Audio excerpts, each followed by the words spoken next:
Well, I've just arrived at the Dorset heavy horse farm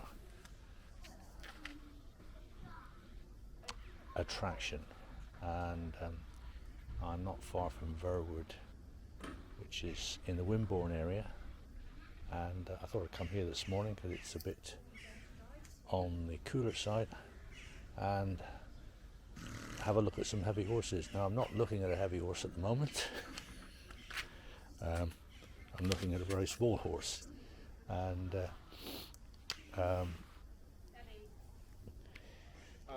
we're going to get some wonderful sounds here, I think. And there's going to be some displays and some talks at some point. And I'm quite notorious for mixing up ponies and donkeys. I did a video in the New Forest a while ago at Christmas time and described the roadside donkeys as ponies, but this, I think I'm accurate in saying this is definitely a donkey.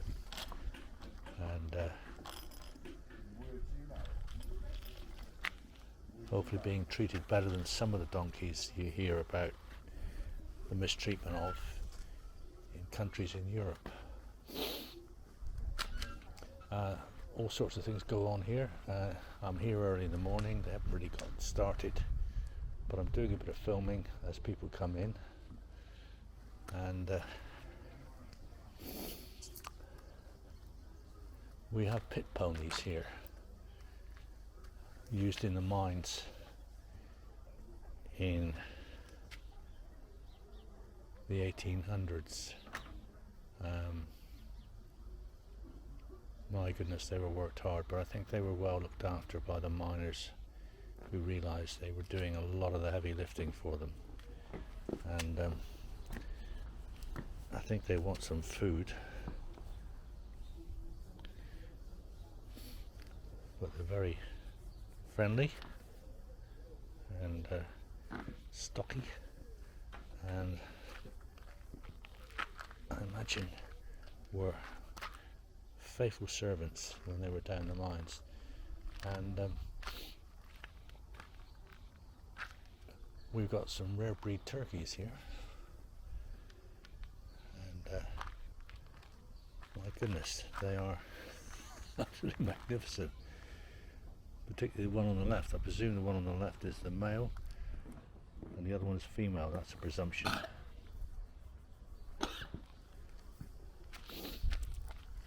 Bourbon red and slate. Bourbon red on the left. Look at the feathers, and the slate on the right. Absolutely great. And we've got, what have we got here? We've got a couple of goats. Theodore and Alvin. Hello, Theodore and Alvin.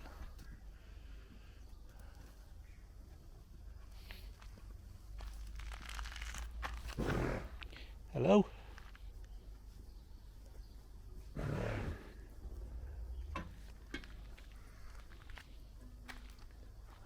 got all sorts going on here. They've got rides for kids. There we go. Can you hear the turkeys?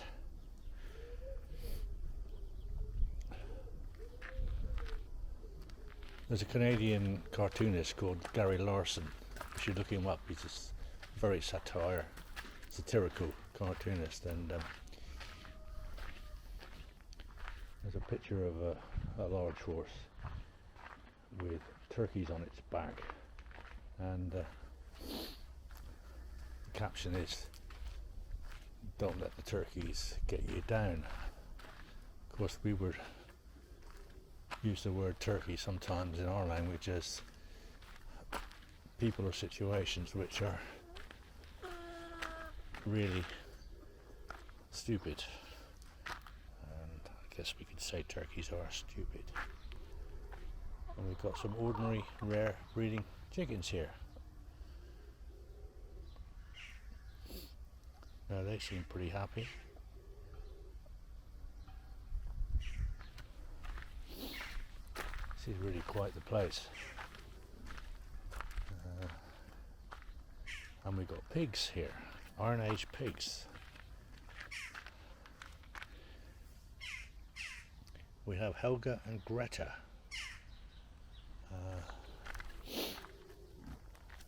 They're over there. Can you see them?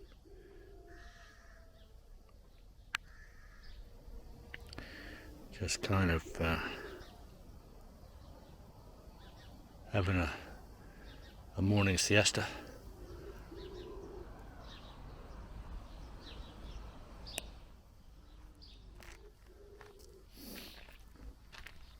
Again,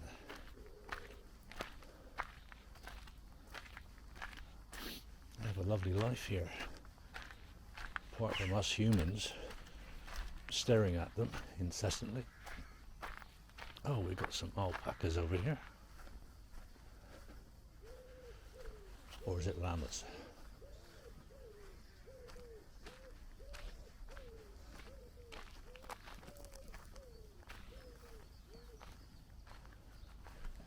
It looks like they've just been sheared. Hello. Hello then. Up close and intimate with a llama. He's got an itchy ear. Aren't they great? I wouldn't say they've done a brilliant grooming job, but hello.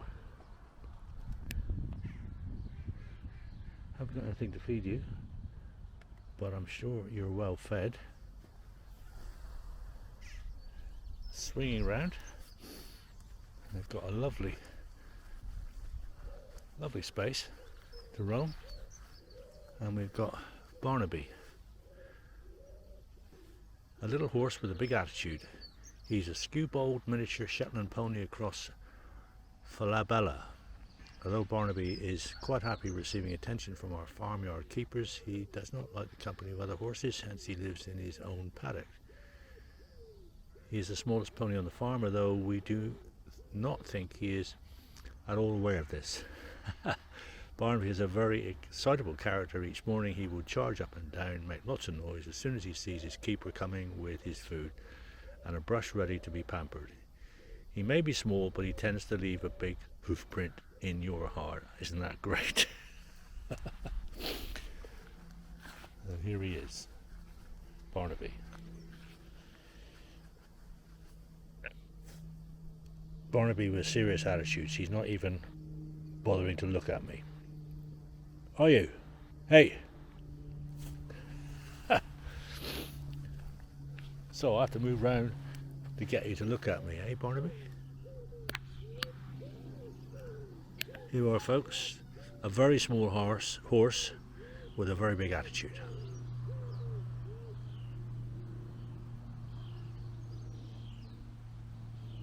So, we'll say goodbye to Barnaby, because he's not going to say goodbye to us. He's got quite a bit of run there, and he's got water, food later coming, I expect. Hay to his heart's content. So I'm in the kind of ride area. I've walked away from the main kind of stables where everybody's been pouring in since it opened, trying to get away from people and just explore what's around.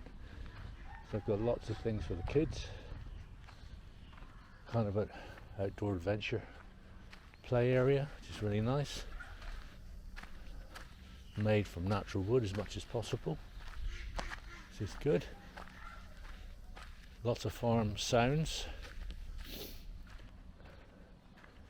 Looks like you can have a tractor ride around a circuit here.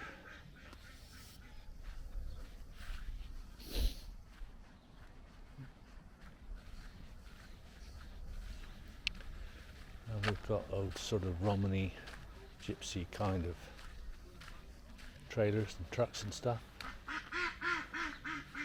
A picnic area, and looks like we've got a duck pond here somewhere.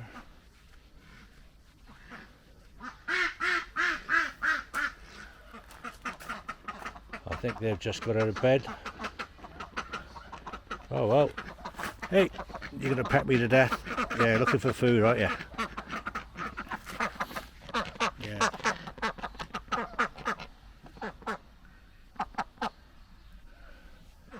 Wow. They've got a canal boat around here as well. Let's have a look around here. Oh, canal boat with a kind of a mock-up of a lock.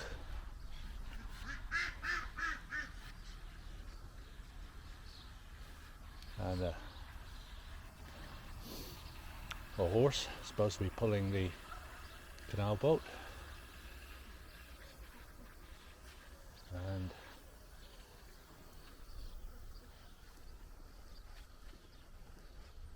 they've got a farmhouse garden, so they're growing crops, food for their cafe.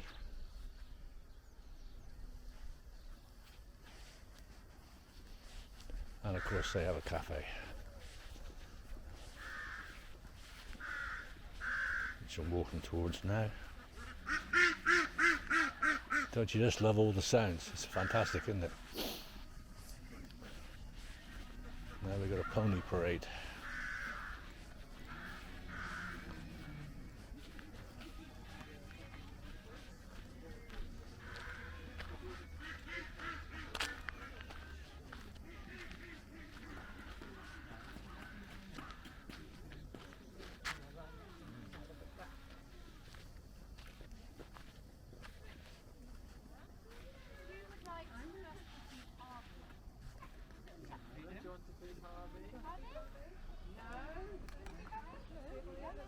So the kids are being given an opportunity to feed some of the animals here, which is really nice, isn't it?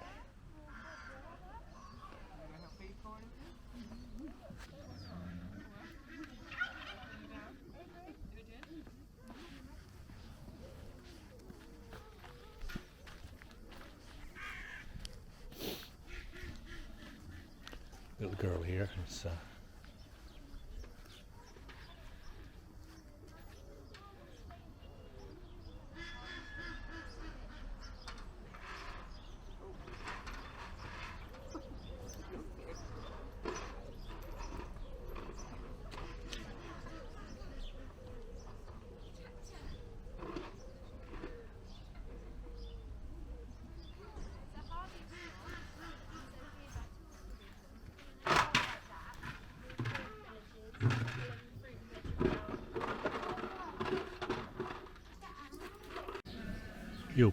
You'll be pleased to know that Merlin is still alive and well, and has reincarnated as a barn owl, and now lives in very nice surroundings here at the Heavy Horses Farm Park. The only problem is Merlin seems to have used his special powers to disappear himself, because I can't see him. Oh,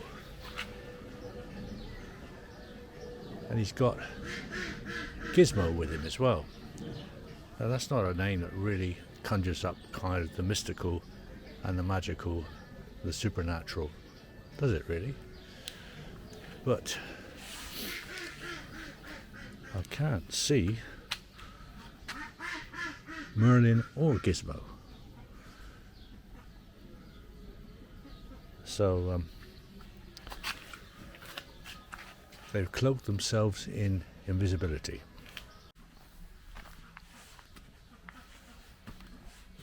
So I'm back around, having a look in this old wagon, and they've got a lot of information here about British canals and the working boats on the canal. I've got horse brasses here, and they say the boatman was only as good as his horse, and they took great care of them. I'm sure they did, just like the pit ponies. It says it was a funny thing, but a good cart horse never made a good boat horse. The pull is so different. When a horse pulls at a cart, it expects the cart to move. When a boat horse had to take the strain on the rope and stand like that until the elasticity in the rope started the boat off. The horse would spread all its four legs like four posts and stand like that until it felt the boat move. Boatmen called it standing tight. Isn't that amazing? And we've got a kind of a line drawing here of how a boat horse would be hooked up with its tackle. A bit of kind of canal art, canal boat art, and a bit about how canal boats were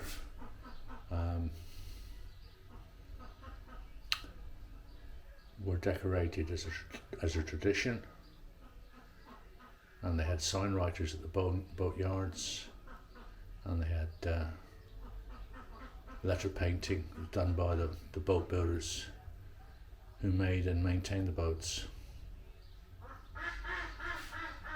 More horse brasses, people of the canal, for the first year of canals until tow cuts to combat railway competition. Family boating did not exist. Crews were all male and their families lived in cottages on the bank. The practice of all male crews for steamers continued until after the First World War. Wives and children came aboard as extra labour and to save rental costs. During the latter part of the 19th century, about this time, the boat decoration of roses and castles began to appear. During this period, whole families lived aboard boats. They were often marginalised from land-based society. This became standard practice across the canal system. In many cases, families with several children living in tiny boat cabins created a considerable community of boat people. Though this community ostensibly had much in common with travelling gypsies, both communities strongly resisted any such comparison. Surviving boat people feel deeply insulted if described as water gypsies.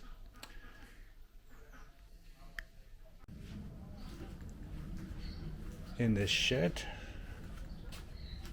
we have a cider press, beautifully displayed, and the winding gear there and the presses, etc. And on the left here is a really old Scammell truck, built in the 1960s for pulling large trailers, I guess. And an old cart, vintage cider press, history of cider. So cider making in this area was quite prolific. Well, it was in my area where I lived in Devon. Devon cider is quite famous, and you can still see a brand called Inches marketed on the TV, which is a Devon cider brand. Cider's sort of come of age, become a popular drink now.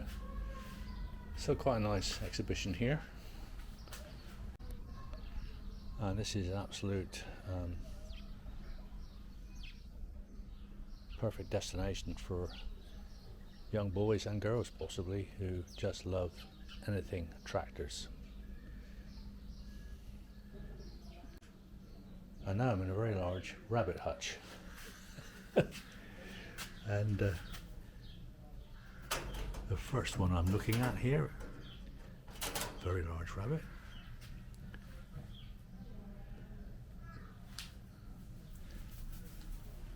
And two grey rabbits here. You see them? Kind of nice.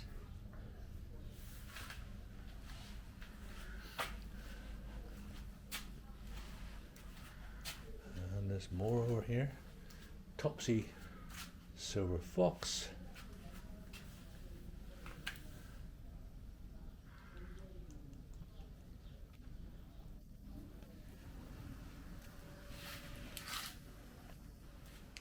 And finally, we've got Benjamin here. There's another silver fox.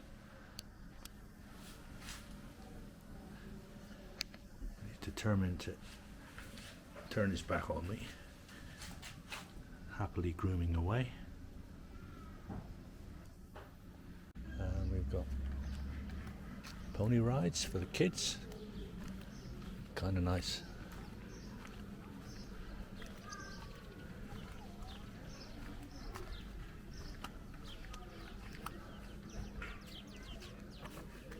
So it's looking a bit on the thin side.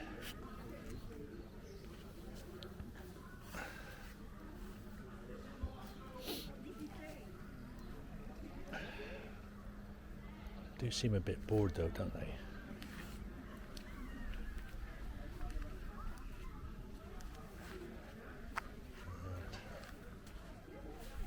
I'm not sure what these are.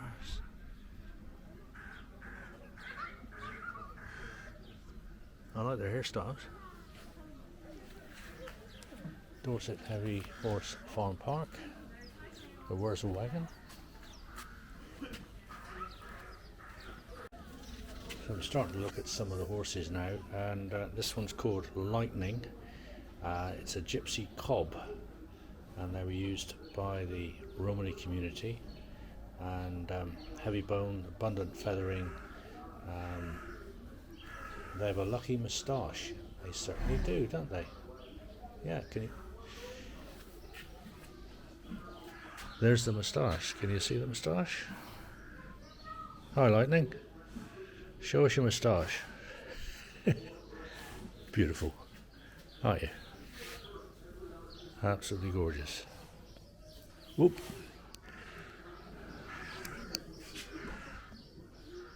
So this is Lightning.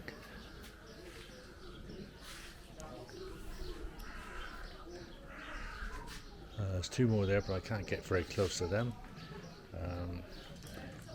That's Lily Rose, who's a Suffolk Punch. Just about. She's a bit shy. And at the back of the stall, but what a fantastic horse in unbelievable condition.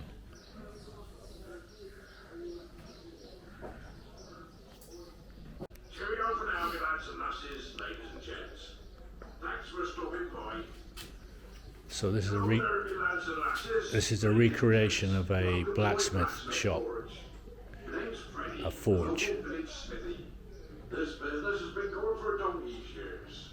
Took it on from my old man. He was a staunch pillar of the community, respected by all.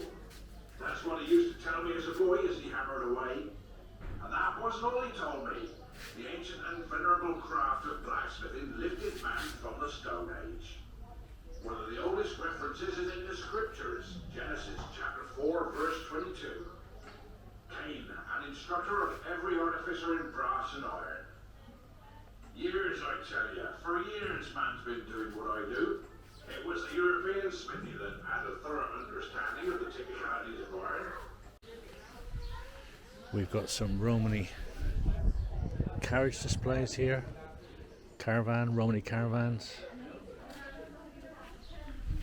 Unfortunately, it's beginning to rain, but aren't these amazing?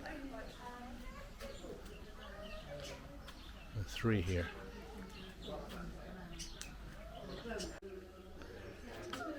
So in here, there's some really nice panels that sort of separates out the different classes of heavy horses. The Shire horse. And then we move on to the Ardennes horse, which I'm not familiar with that name or breed of heavy horses. And then most people know the Clydesdales, and you'll see them around fairs, county fairs, etc. And then we've got the Suffolk Punches, and then the last panel features the Percheron horses.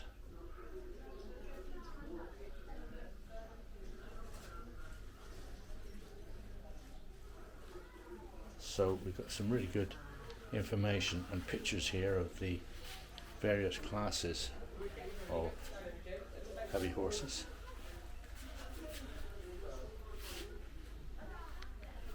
Wonderful, wonderful animals doing important work when horsepower was the way we moved people, goods, and we did our agriculture. And according to this chart, I'm a bit taller than a miniature pony. I'm taller than a Shetland pony. I'm taller than a pony. I'm taller than a horse. I'm a bit taller than a cob. In fact, I'm nearly 18 hands, which would make me a shire.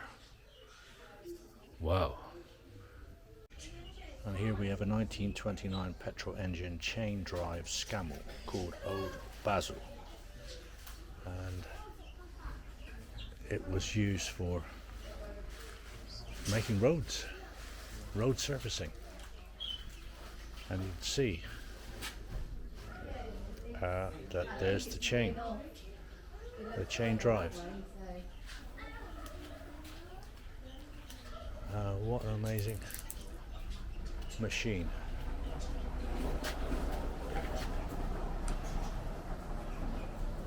And there's some sort of crane there, double axle crane, which has got kind of fairground decoration on it, so I imagine it was, yeah, the crane of some sort. You name it, they did it. At the end of each era, we come up with Ironies. One of the big ones with the horses. We say heavy horses to people today, they start thinking countryside, visualising idyllic scenes of farming, harrowing, ploughing, etc. Of course they were there. Start thinking the great cities, London, Birmingham, Manchester, the great ports of Liverpool, Bristol, Southampton, the industrial heartlands of the Black Country in the north. Where you see the commercial vehicles working today, that's exactly where you would have found these yesterday. That wasn't so idyllic, so a fair bit got airbrushed out of history.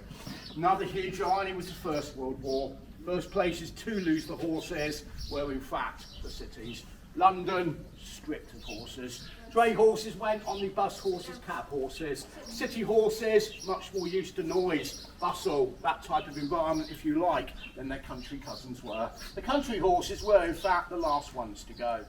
Some things don't change though. On your journey here today, you saw many vehicles. These would obviously represent heavy goods vehicle, having a great deal of weight but not particularly fast. Go down to your cob horse, that's your 7.5 ton truck, bit lighter, bit quicker. Trotting horses, that would have been White Van Man of yesterday. Not a lot's changed really, it's a very different medium. Right, last but not least, we better do the old boy before he finally blows a gasket. What do you just want from the young lady? Well trained, do you want a job? Better than mine, I'll tell you. You've got this one down well done, thank you very much. We have very much opposite to our young friend here. We have a very old lady that comes in very regularly. She comes armed with bags and bags of carrots. She literally spends a day standing here just lobbing carrots into this horse. She loves him to death. Well, she has got a wonderful name for him. She calls him Adam, with attitude. As a young horse, he had massive attitude. In all fairness, he had good reason. One of the rescue ones. Locked up in the stables, good old times. He's not doing a word of good as one can imagine. Took the attitude. I need to look after myself. Do you know what? Bring it on. He fought with every horse we had. with the exception of one called Nobby. His behaviour was so bad, he actually made Luke over there look fairly well behaved. But like one or two of you out there, I suspect as the years have passed, you've mellowed. So's he. He's gone from being the rebel of this establishment to now actually becoming the elder statesman. Fighting breaks out in the fields among the horses, handbags at dawn stuff. These days he stands watching, shakes his head and doesn't get involved at all. Years ago he'd have been in the middle of the melee, causing the majority of it himself. Second oldest heavy horse on the site now, mid-20s, doing fairly well. Lack of teeth don't ever help matters, of course. One thing we do get with the older ones, like some of yourselves, your immune system's not what it was. They tend to pick up things a bit easier, and more frustratingly, something that would be a minor issue in a younger horse can turn into a bit of a saga, but he's doing pretty well. The big issue we had with Adam, though, was feet. If you attempted to touch his feet, he would happily play football with your head. Oh, exceptionally good. If we'd ever played for England, we'd actually win something now and again. Making a phone call with him, wouldn't we? To get him over this one, we used to tie him up, we hit him with pressure washers. I did push the old feet round, pressure the water. We're far enough out the way as he's practising the free kicks. Principle, convince him. No pain associated with having your feet touched. Whatever happened to his feet in the past, we don't know. It must have been dramatic. It was over 4 years before we get anywhere near half trimming them. 18 years down the line, we do, but you can still sense the reluctance. He's not happy about it, he would just about tolerate it. One thing we never understood about the horses, and to be honest, I guess we never will, something you're trying to teach them. Except harness, haul a wagon, whatever, they can manage to forget all about that in less than 15 seconds. Something you want them to forget all about, there's absolutely no hope. A bit like kids, of course. Why does it work out that way? Just to make life awkward, I'm sure. I know I bored you to death, we better start off with something more exciting. Don't get too carried away. This is a heavy horse centre after all. Pony and Crouch running at the front for the kids, have a go of course. If you're interested, head back to the yard 5 minutes. We're going to bring a big one out, we're going to show how to harness one up. Now exactly what use that's ever going to be to any of you, I've just got no idea. As you have paid to get in, we better do something. But with the price of fuel at the moment, we could be making a bit of a comeback here.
Well, I don't know what use it's going to be to you lot, but we might just waste 5 minutes. Here we go. First of all, our beloved health and safety.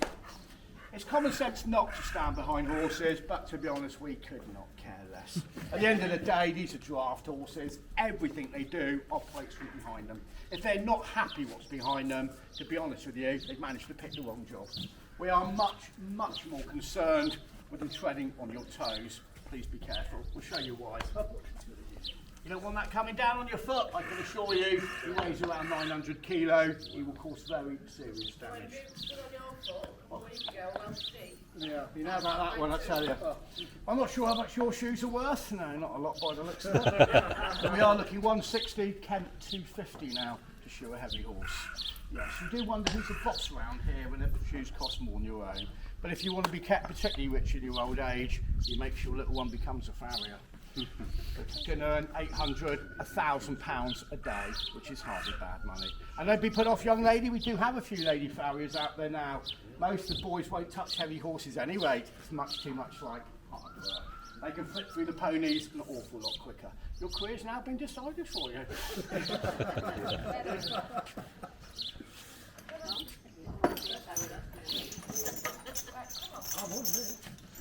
Harness. Looks like a complex load of straps, but the reality is totally different. It's dead easy. If it wasn't, there's no hope we'd understand it. Easiest way to understand harness, know what a part does. When you know what a part does, fairly obvious where it's got to go. We start off by throwing a pad on the horse's backwards, so that should then leave us with large electrical straps in the back.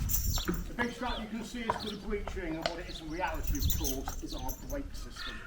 Shafts are fixed to this, the wagon rolls forward, that will jam against their backside. Their backside is our brakes. When we drive wagons, we tend to look for one thing, big backsides. Bigger they are, better your brakes will be. Some of you would do quite well, but next year we're fitting computerised ABS brakes. The other strap we have at the back is called a crooper, a cropper or a cripper, depending where you come from. The idea is under the tail to stop the harness being pushed forward. Some horses like it, some don't. This one we don't worry. We then pull the pad forward on a girth similar to a saddle, and hopefully what looked like a load of straps is starting to make a little bit of sense. Next bit of kit's a collar. Here's a driving one. Anyone want to fill the weight of one? I don't volunteer at once. Lovely bit of try. We'll get you a Shetland then, dear. Quality customers talking by his eye. It's not ridiculously heavy, but it's certainly hefty enough. It's made of leather, it's stuffed full of straw. The frame on the outside is called the hames. Off the hames we get the power. If we were to stand here all day going on about this, we can't make it clear enough. That's the one piece of equipment you do the most damage to your horse with. Collar injury. Collar injury one, you'll slice them open straight across there, and once they're cut, they're in big trouble. The best comparison one can give you is a boxer. Boxer goes in the ring, right hammering round the eyes, they open up, Henry Cooper swings to mind. A few months later, of course, it's all healed up and he's looking pretty. He's back in the ring, another thumping, wide open again. Scar tissue, exactly the same with these. Once you cut your horse, you have done the damage. Beat it up for months, a few weeks, the collar going back on, it tends to open. It must be avoided. Reasons, ill-fitting harness. Show harness, much better off in the cabinets, is on the horses. Fine for a few days at a show, lovely, but it's no good for everyday work. Too thin, too hard, too brittle. Cheap and nasty harness, you get to your paper. Well, we are hoping today one of you are dim enough to take up today's special offer. Buy one horse and get several free. I say part exchange dogs, anything but children, to be honest. On the basis you take horses home today, you've got to have a collar made. To have a collar made, you need to measure. Where? What part of the horse? Neck. That's about the best effort we're going to get out of you. Right, what you do, show a very old horseman's trick, not that many people know, but before that, one other thing. I do take it, you've all heard the phrase, horse whispering. We are not going into the pros and cons of that system. What we will do is tell you where the phrase came from. Strangely enough, got nothing to do with talking to horses. Phrase horse whispering was based on apprenticeships, because in the old days you did a proper apprenticeship. First 6 months you sweep the floor, you make the tea, and everyone generally shouts at you. If you're any good after that, they might take you on. 5 years down the line, still any good, they start to pass down some of the trade, tricks, secrets, whatever you want to call it. Phrase horse whispering came about because that information was whispered down. From the horse master to the apprentice, it was kept in-house and not broadcast to every Tom, Dick and Harriet. One thing they would have taught you how you measure collars, you measure their legs. You take a rope, you go around the widest point of the foreleg and you just simply hold it tight. That distance you get, 26 inches, whatever, will always be the internal size of the collar you require. Never fails. 15 years they bother telling me it's out. To take one piece of information to lay that horse's home, one line, we think it ought to be, they're creatures of routine.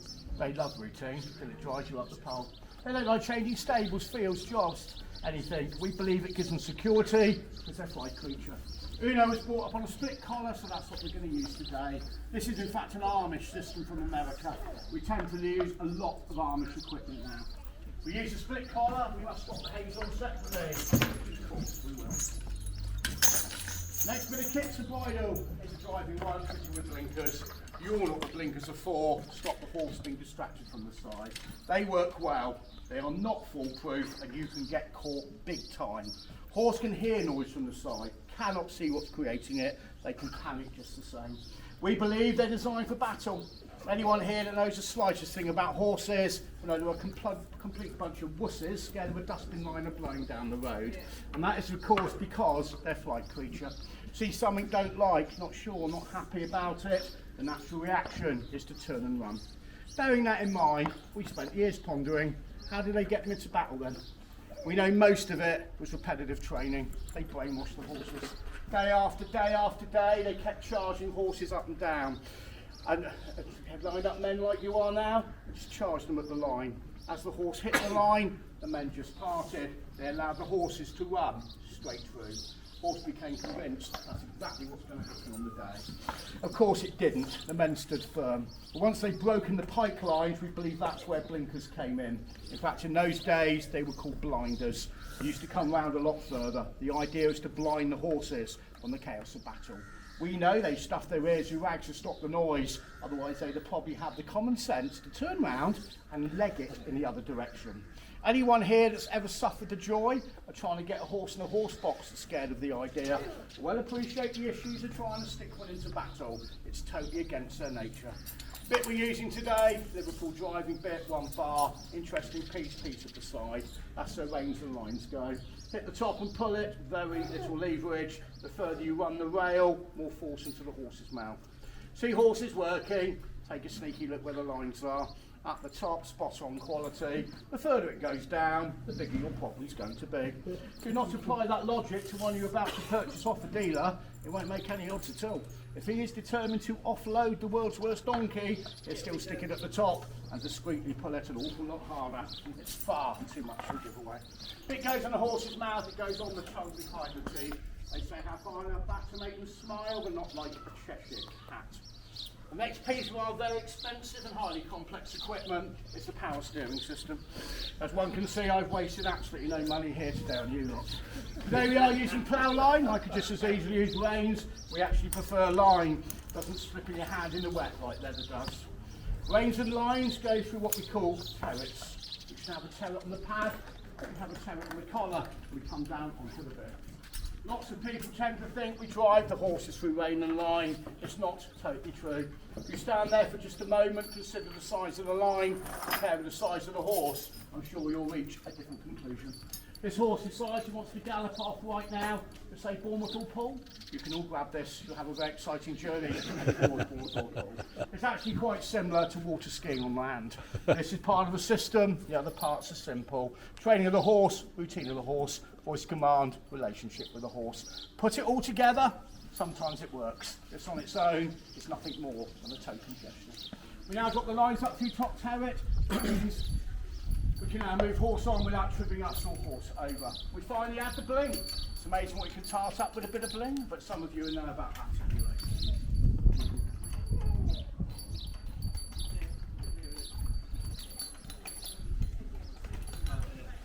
Right, anyone interested, follow us around, we'll show you how we go to the wagon. I'll try to look a bit enthusiastic today.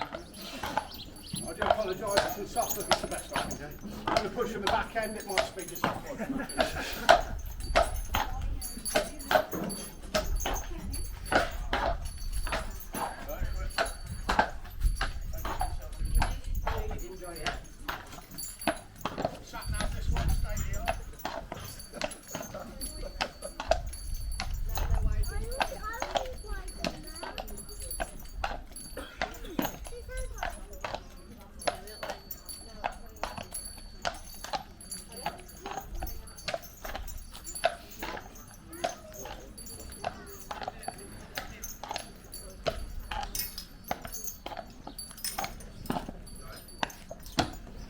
is no such thing as a bomb-proof horse.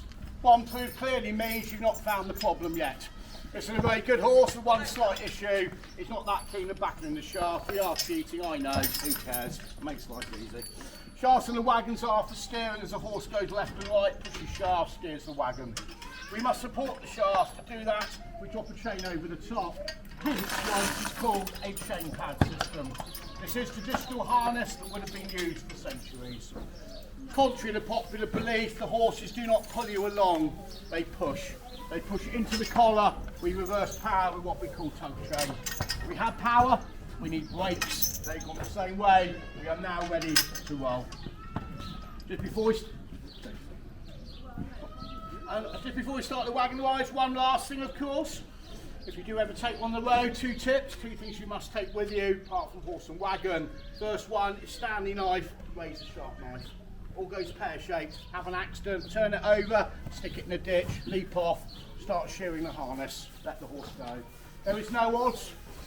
If your horse ends up in Cornwall, eventually you will get your horse back. Trapped in those shafts, kicking and rearing, trying to whip themselves out, they get badly injured, if not killed. In fact, you have now just chopped up a small fortune's worth of harness, you cry about it on a long walk home. The final thing, the infamous orange baler twine. You see this littering the countryside, never leave home without it. A pocket load. I can assure you from my own stupidity, highly embarrassing to break a strap on a hill. Take the horse out the back, stick out the shaft, stick them on the back and pull the whole wagon home yourself. Murphy's Law clearly states there'll never be any baler twine to be found for about 30 square miles when you actually want the stuff. Have a bit with you, always gets you home.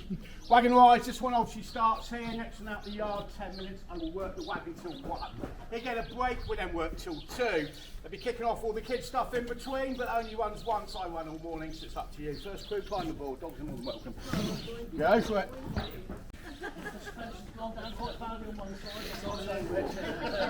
There we go. We're off. Slightly we are moving as hard as we can. I must apologise for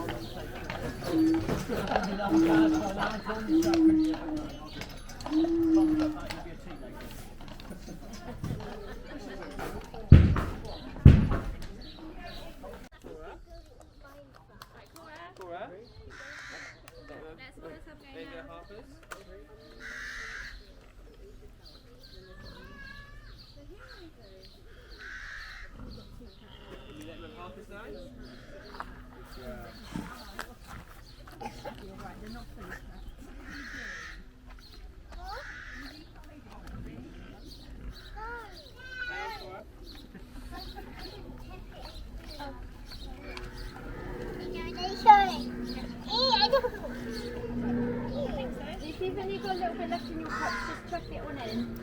Otherwise, when she puts her nose, she won't be able to breathe. Good.